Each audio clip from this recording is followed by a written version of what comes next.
Hey guys, Rachele here with Amethyst Ascension. If you are new here, welcome. And if you are returning, thank you so much for joining me again.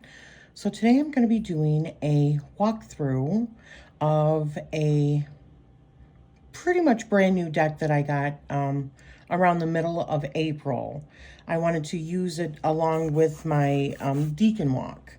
And you know, the funny thing is, I thought that this was out of print. I had wanted it for it's been on my wish list for over a year.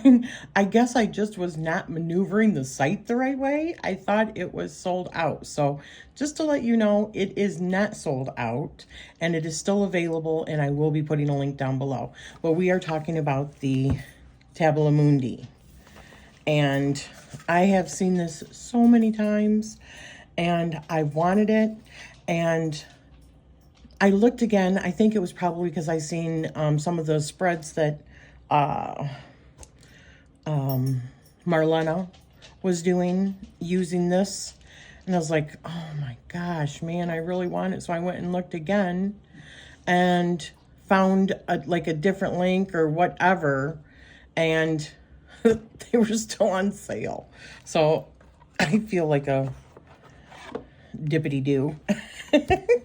Anyways, I love this box. I love the ribbon. They should all be like that. Okay, just saying. That is an excellent ribbon. So many times you have like heavy cards with dainty little ribbons that easily come off. I don't think that's coming off. I love how simple the box is. It's just perfect. Just absolutely gorgeous. Here's the card that it comes with, showing all of the astrological signs and stuff, and the planetary and elemental signs or symbols. And this is by Meleen, and it is the edition Colorus Arcus 2, and there is no deck number. And then we have the Tabula Mundi. This is the Kabbalistic Tree of Life. And there's information on each one of those, but it's so tiny, it's hard for me to see. Now, this is another card that came with it, which there's already a lust card in it that doesn't have this on it. So I'm guessing it was just an extra card that was sent for me. I don't know if people get different ones or if this is to show another deck. I don't know. But it's a really cool lust card. And then we get, which is another reason that I thought that this deck was super cool, we have all of the decan cards. So we've got all three decans for Aries, and it shows what they are. So we've got Aries over here. We've got the first decan, which is Mars in Aries, Sun in Aries, and Venus in Aries. And they all correspond like that. So then we've got the decan of Taurus. So then we've got Mercury, Moon, and Saturn in Taurus. We're getting ready to switch to, it actually might be today, the Moon in Taurus. I haven't checked. Then we've got the decans of Gemini. So it'd be Jupiter, Mars, and the Sun in the decans for Gemini. And that's the Gemini symbol. And it does that all the way through all the zodiac signs. So they're all, 12 decan cards. Because there's a total of 36 decans, but 3 decans per each 12 zodiac signs of the wheel. So that is really friggin' cool, right? I love that bit. We'll get to these in a second. I want to show you guys the book. So, Book M, Liber Mundi. So, first of all, it is 232 pages. It says, follow the fool on a visionary journey through a wormhole in the fabric of space-time, and on the way, discover Tabula Mundi, a different picture of the world. Take a ride on the wheel of life, the point in the circle with the aces at the center of the wheel of the zodiacal decans. Explore the memory palace, of the court cards, the microcosm of man, where the world unfolds and comes back together, and the ever-expanding Tau cross leads to the unification of the four powers of the Sphinx. The Tabula Mundi Tarot is a new and unique Thoth-based deck created using a traditional Golden Dawn framework, but with an inventive and singular point of view. When you read Book M, Liber Mundi, you will encounter a new perspective as the artist and author discusses symbolism covering a wide range of topics encompassing mythology, religion, history, alchemy, Kabbalah, Thelema, and astrology. I am so here for this. And this is in memory of M.S. Meleen, March 20th, 1969 to May 25th, 2015. So we've got the preface, we've got Reinventing the Wheel, a picture of the world, a journey through the wormholes, the major arcana, random artist notes on the major arcana, the point and circle, a ride on the wheel, the minor arcana. So we go through the minor arcana. And then we've got the quartered circle of the Memory Palace, the court cards. Kether is in Melkuth, the card back design, a spread, the riddle of the Sphinx, another ride on the wheel, untangling the knots, an anti-biology, and appendix. Very, very cool. Now, I will say that the writing in this is little. However, it is so clear that I don't have an issue reading it without my glasses on. It's the font. The font is really an easy font to read. At least all this is. Very easy. This is too, and it's a little bit larger than that, but that's really nice. So, this looks like a wonderful book. Highly informative. It is very tightly bound. So it's going to take some, you know, cracking it open because it's very tightly bound, which is okay. So let's get into the cards. Let me see if I can get this down. Oops, sorry about that. So we've got the Fool. This is the, I'm guessing, the Hebrew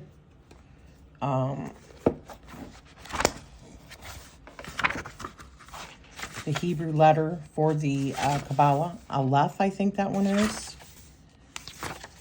But I definitely could be wrong. Yeah, Aleph, Hebrew letter, Aleph. So it talks about all that, particularly in, well, and it's not color, which is fine. It doesn't need to be. So just to show that. Tree of Life, Path 11, from 1 Kethor to Crown to 2 Hokmah, Wisdom. So color scales, bright pink, yellow, sky blue, blue emerald green, emerald flecked gold.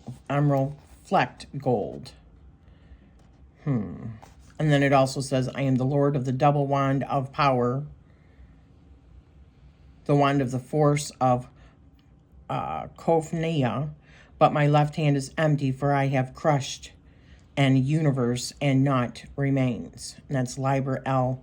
Vel Legis the third. And then there, it shows the 72, page 72, so it must talk more on page 72 about that. What that is in reference to. Oh, the universe and extra information there. Okay. So it's, okay, got it. So, very cool. I like the amount of information that it has. And we will eventually pick a card. Sorry. Oh, the joys of furry parenthood. So, yes, we've got the Fool. And here is the element of air. We've got the Magus with Mercury. The Priestess. That's gorgeous. With the Moon. We've got the Empress with Venus. That is really cool. Gosh, I love this artwork. The Emperor with Aries. The Hierophant with Taurus. The Lovers. Oh, I love this. I love this. A Gemini.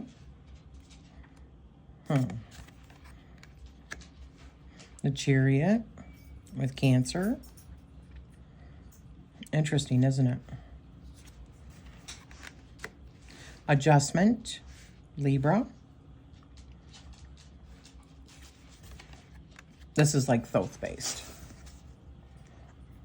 which I already read that. The Hermit with a different spin. Virgo. Fortune. Jupiter. Lust with Leo. The Hanged Man. Water. That is really a cool card. Wowza. Wow, look at that. That is so freaking awesome. These cards are just stunning. Death with Scorpio. As I said, these are the Hebrew letters. I don't know what all of them. I got lucky with LF. But these are the Hebrew letters for the Kabbalah. Art, Sagittarius, also known as Temperance. The Devil, Capricorn. Wow. Boy, that is definitely cool. Look at the DNA. Look at Saturn. Saturn is the ruler of Capricorn. And Father Time, right? Saturn, also known as Kronos, the father of Jupiter or Zeus. The Tower, sorry, okay. The Tower and Mars. My goodness, look at that. Wowza. The star is so beautiful. Wow. Aquarius. Wow, that is stunning. The Moon. It's like she is merged with the crab. She's like part crab. Wow. Oh, look at the door and the moon. Oh, wow. Wow. Pisces. The Sun. Of course, the Sun. Wow, this is really cool.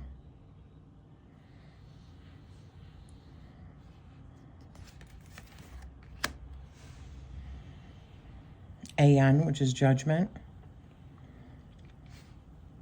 Fire. Wow. Ouroboros. Like a flaming Ouroboros. Wild. Orphic egg. All the different moon phases. Seed. Wow, very cool. You can almost think of this like solar plexus. Oh, Stonehenge is in the back too. I just noticed that. Very cool. And the universe. That is super cool.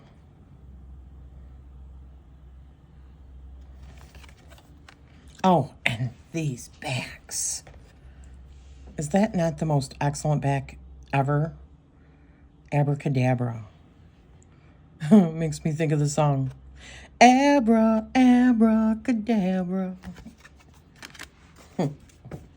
I'm going to reach out and grab you.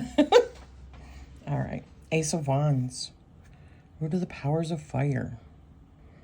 How freaking cool is that? And it has the fire symbol in the back. That is really cool. Two of Wands. Dominion. Mars and Aries. So now as we get into the minor arcana, the 2s through the 10s, we see the decans. Man, that is friggin' excellent. 3 of Wands. The Sun in Aries. Well, we see the ram, horns, the wand, the 2 winding snakes. What is that called? The caduceus. This is like the Masons. I can't remember what it's called, like level, and anyways, you know what it is. 4 of Wands, completion. Venus in Aries.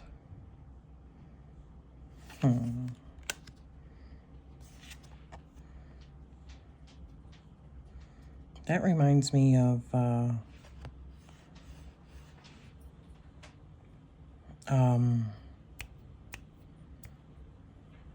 Mithras. I'm not sure why this reminds me of Mithras. But 5 of Wands. Leo, or Saturn in Leo.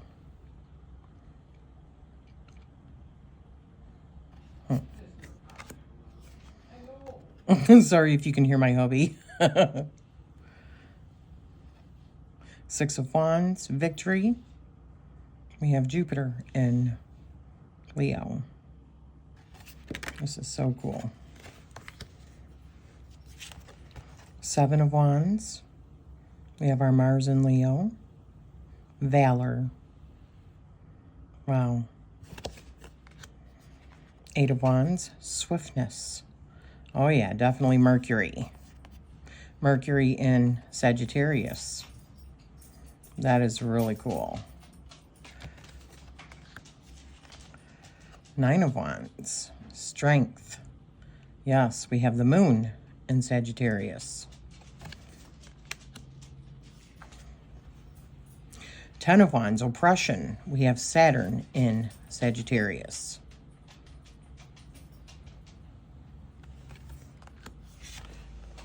We have the Princess of Wands, Earth of Fire. I put these all back in order. I'm not sure if this is the order they came in because I was messing with it and I've already worked with it. But Prince of Wands, Air of Fire. Now, me personally, I see the pages as Earth of whatever sign they're in, or whatever suit they're in. And I personally see the knights as fire of whatever sign they're in. That's just me personally. The queens I see as the cup of whatever suit they're in. So we've got Queen of Wands here, Water of Fire, and Knight of Wands, Fire of Fire. Now, when we're looking at this, I believe that the knights are supposed to be the kings, if I remember right. Let me see. I will tell you in one momento.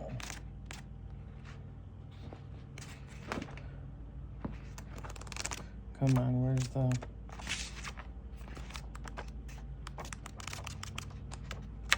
Okay, knight.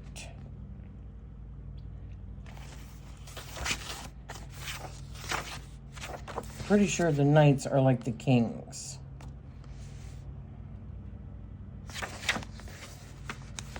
But I could be wrong. Yes, they are. Okay. So on this, the kings are like the fire of whatever suit they're in. But I don't see it that way. That's not what my associations are, but it doesn't matter. So Knight of Wands. Very cool. Ace of Cups. Wow, that is really cool. My gosh, I am in love with this deck. 2 of Cups. We've got Venus in Cancer. 3 of Cups. We've got Mercury in Cancer. 4 of Cups. We've got the Moon in Cancer. Nice. 5 of Cups. We've got Mars in Scorpio. Disappointment. Wow, look at that picture. Cracked Earth. Six of Cups, we've got pleasure. We've got the Sun, yeah, and Scorpio. Seven of Cups, debauch. We've got the Venus, brain cramp, Venus in Scorpio. Interesting. Eight of Cups, indolence. We've got Saturn in Pisces. Wow. That is really cool. Wow, that is wild. Nine of Cups, happiness. We've got Jupiter in Pisces. Jupiter, by the way, is the most auspicious, known to be the most auspicious, the luckiest of the planets. And it's a planet of expansion, so also like of abundance. So if you want to work with the energy of abundance, Jupiter is your planet. Now, if you're not wanting more and more and more, Jupiter would not be the planet that you want. Ten of Cups, satiety. We've got Mars in Pisces. Beautiful. Princess of Cups, Earth of Water. That's beautiful. Look at the lotus. Moon backdrop, the water. Gorgeous. Prince of, let me pause this. Okay. Prince of Cups, Air of Water. Very cool. Queen of Cups, Water of Water. That's so pretty. Knight of Cups, Fire of Water.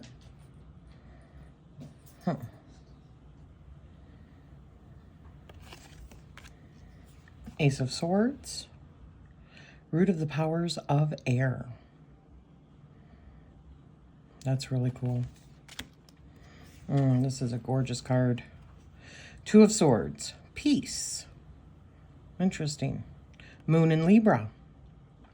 Yes. I could see the Moon in Libra as a moment of definitely clarity. Three of Swords, Sorrow. Saturn in Libra. Now that makes more sense to me. Once you know the astrology behind each card, and this is another reason I'm doing the Decan Walk, is because I really want to be able to memorize the decans for each one. Like, I understand, like, knowing that the all 2s, 3s, and 4s are all your cardinal signs in whatever suit they're in. And then your 5, 6, and 7 are your fixed signs in whatever element or suit they're in. And your 8, 9, and 10 are your mutable signs in whatever, you know, their respective element is or suit.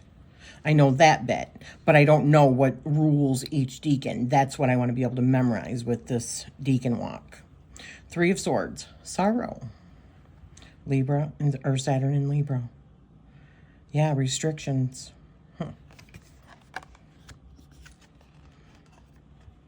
Four of Swords, Truce. Jupiter in Libra. Interesting.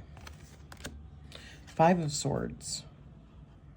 Venus in Aquarius. Defeat.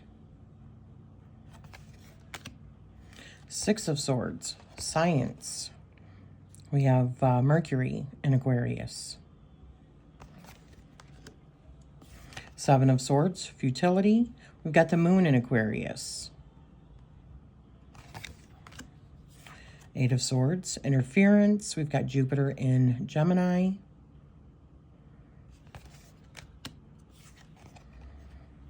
Nine of Swords, Cruelty. We have Mars in Gemini. Yeah. And Ten of Swords, Ruin. We've got the Sun in Gemini. Isn't that interesting? My goodness. That's really interesting. Princess of Swords, Earth of Air. I love that in a lot of these, it's always the pyramids that are in the background. Prince of Swords, Heir of Air. Queen of Swords, Water of Air. Very cool. And Knight of Swords, Fire of Air. Wow, these are beautiful. Oh my gosh, I love this card. Gorgeous. Gosh, that green is just... Oh, look at that. Ace of Discs, Root of the Powers of Earth. Wow. That is wild. Two of Discs, Change. We've got Jupiter in Capricorn. We see I Ching here.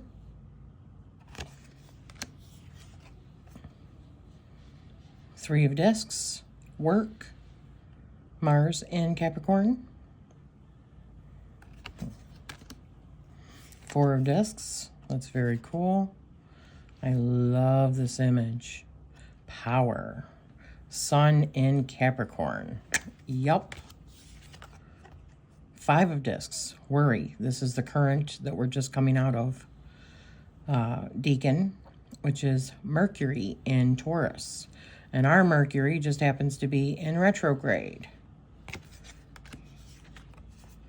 Six of Discs. Success. Moon in Taurus. Wow. Wowza. Seven of Discs. Failure. Saturn in Taurus. My goodness.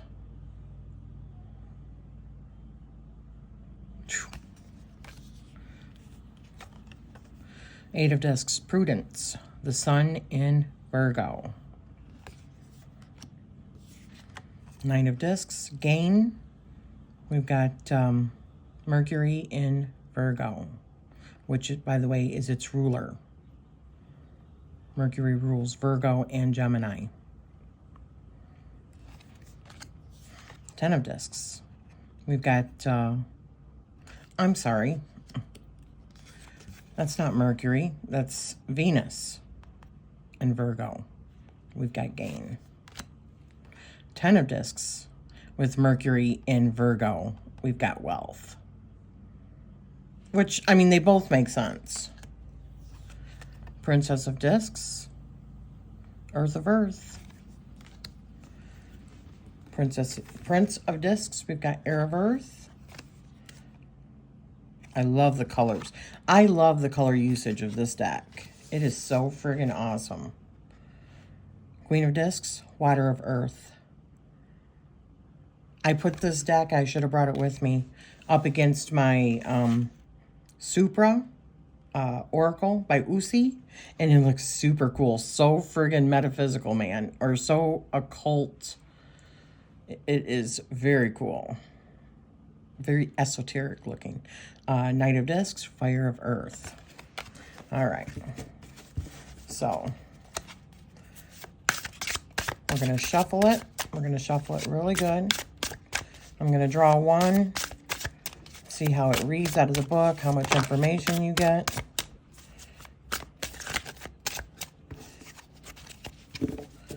Let's see how it riffles. This is a little bit longer. It feels a little bit longer. But the core on this seems really good. Oh.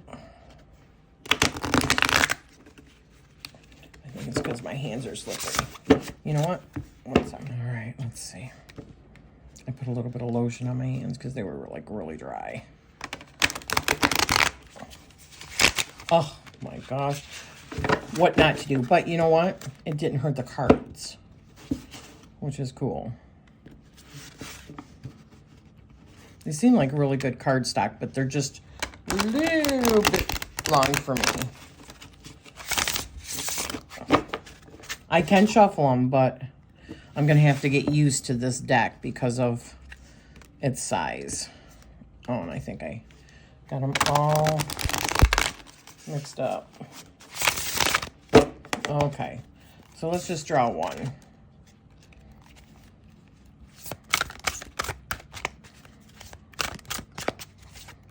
And see how it reads. All right, let's just draw. We'll draw you. Okay, Two of Swords, peace.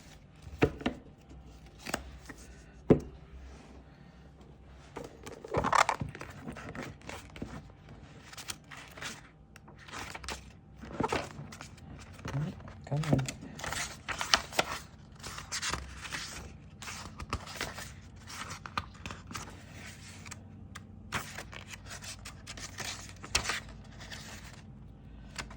Okay, 140.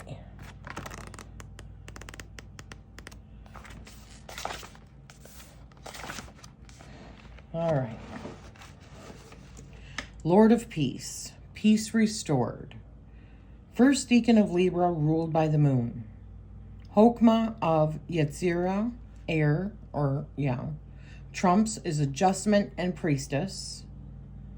Prince seal for Hokmah is the blue pearl, gray, like mother of pearl, plus the color scales of the related trumps. That's what it says all like in the top part here. Then it says, Two of Swords, peace. The Lord of Peace is the first deacon of the cardinal sign Libra, which is ruled by the moon. It is in Hokmah of Yetzirah, the Sephira of wisdom in the formative or astral psychological world of mind. Crowley's naming of the cards have removed the word restored from the name, as his argument is that as a 2, no disruption has previously happened. The Two of Swords is the first manifestation of the element of air, and as such is in perfect balance. The related trumps are adjustment and the priestess. Two swords resembling the sword of the ace are crossed in the perfect symmetry in a satire arrangement. The saltire in heraldry having the meaning resolution. From the adjustment card to emphasize the theme of balance and for the sign of Libra. The swords serve as a fulcrum balancing the scales. These are the scales of truth of the goddess Ma'at. Ma'at was the ancient Egyptian goddess of the balance who stood for truth, justice, morality, law, and order. She maintained and regulated all things in the universe and all actions of beings to prevent degeneration into chaos. Her laws kept the peace by adhering to divine order. The card shows the two pillars from the priestess card, also called Boaz and Jachin, of Solomon's temple and positioned at the entrance of Masonic temples. Boaz, meaning strength, is the black pillar, and Boaz faces north while and Jachin, meaning he establishes, is the white pillar. Boaz faces north while Jachin faces south. These pillars, dark and light, yin and yang, represent the forces of polarity or the negative and positive in equilibrium. They also stand in for the two sides of the tree of life, the pillar of severity and the pillar of mercy. The moon in the background reminds us that the mind, like the moon, is subject to fluctuations and that mental flexibility results in intellectual harmony. From the priestess card is a presentation of the scroll she carries, a symbol of knowledge and wisdom, conscious and unconscious. Here it can be symbolic of a treaty, but in general it is said to be the Torah, the written law of the 5 books of Moses. Torah means instruction or guidance and offers both commentary on the stories of creation and religious teachings for an ideal way of life for those who follow it. Alternatively, the scroll represents the volume of sacred law on the Masonic altar containing the Bible, the Veda, the Quran, and other holy writings so as to be inclusive of all the books of all of the faiths of its members. This acceptance of all doctrines as one faith under which each candidate is obligated according to his or her own moral compass is part of the path of peace. Even with divisions and polarities, there can be balance and compromise. The spirit of creative resolution, however, does not preclude tension. An effort is required to remain in harmony with swords crossed. Absolutely. The augur, the scale of Mot's balance, the pillars, Boaz and Jachin, the scroll of sacred law. Division is resolved with effort, and mental equanimity is the result. Deck comparisons. The RWS deck shows a blindfolded woman on a rocky shore holding two swords crossed aloft in balance with the moon behind her. The Thoth deck shows the two swords crossed piercing a rose, a traditional Golden Dawn depiction of the card. Behind are stylized pins wheeling forms. The Rosetta deck has the crossed swords and rose with the sword hilts on the zodiacal glyphs and the rose winged and emitting rays of light.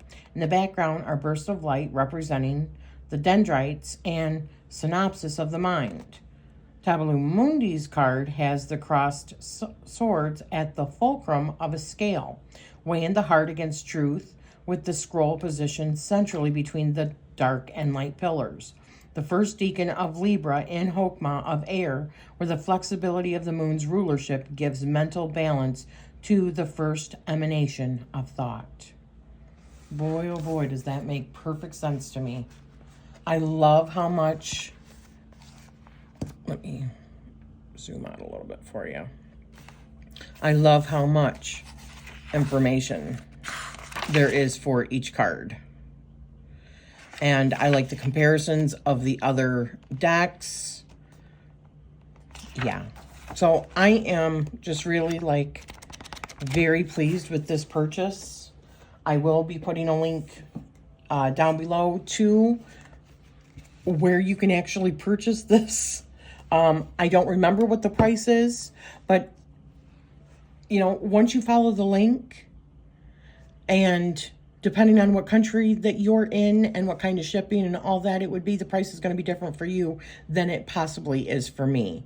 So anywho, I hope you have enjoyed this, and I am sending you love always. Thank you so much.